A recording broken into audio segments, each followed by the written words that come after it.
Andy Griffith. What was he like to work with? What was he like on the set?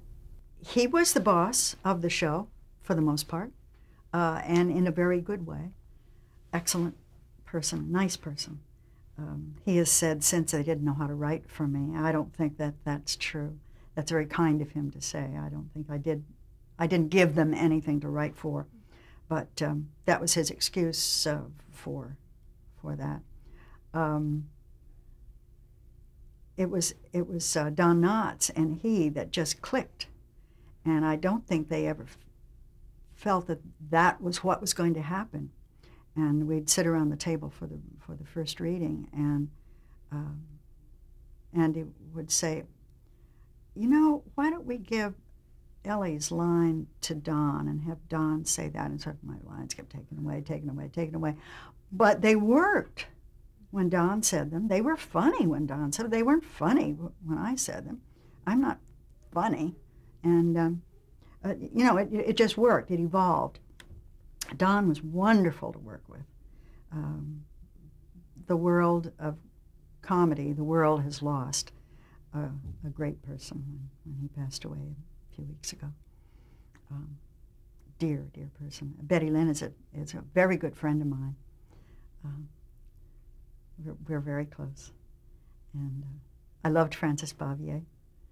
She was, others have said she was tough and snappish and this and that, but I never found her so. I always found her very, very nice. And Ron Howard was the best child actor I had almost ever worked with. Up to that point, he was the best child actor I'd ever worked with.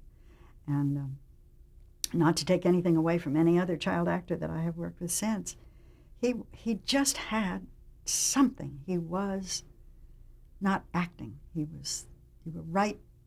You were those people when you were talking to each other. It was thrilling. Always knew his lines, knew your lines as well. And a nice little boy, not the least bit bratty or know-it-all or anything. Just adorable. I love him. I credit his parents, Rance Howard, who always has a nice cameo in any of Ron's movies, is a wonderful character actor. And he came with him more than the mother. The mother stayed home, who was also an actress, stayed home with Clint, the baby. And Rance would come to the set with Ron and taught him his lines. But they were wonderful parents. They kept Ronnie a little boy.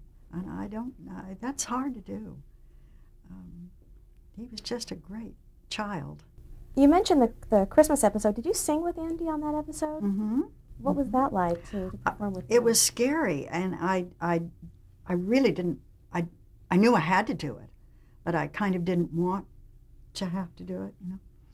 And my mother said, "Well, you know, I don't know why you're so afraid of it. You've sung that song a million times at Christmas and in church and everything else. You certainly know it, Away in a Manger." And but I was terrified. I had this thing about not being able to sing. And so we went to the recording studio after shooting during the day, and Andy Griffith was there, of course, with his guitar, and our line producer was also there. And they had, you know, all the microphones were all over the studio. And Andy said, "Let's try and get a key that we can both agree on here." So he kind of noodled around. He found a key, and we started to rehearse, and my voice was shaking. And he said, "You know, why don't we just sit down here on the floor?" And there was a little riser. We sat on the edge of this riser. And he said, "I'm just going to play some chords, and you hum. And when you feel really comfortable, just come in and we'll start." He said, "I'll just pick it up." So we did. He's doing, you know, just chords, and I'm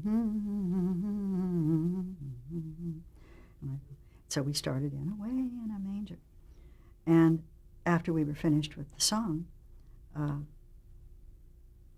he said, "Okay, I'll see you tomorrow morning." And I said, "Well, aren't we going to record it?" And he said, "We did."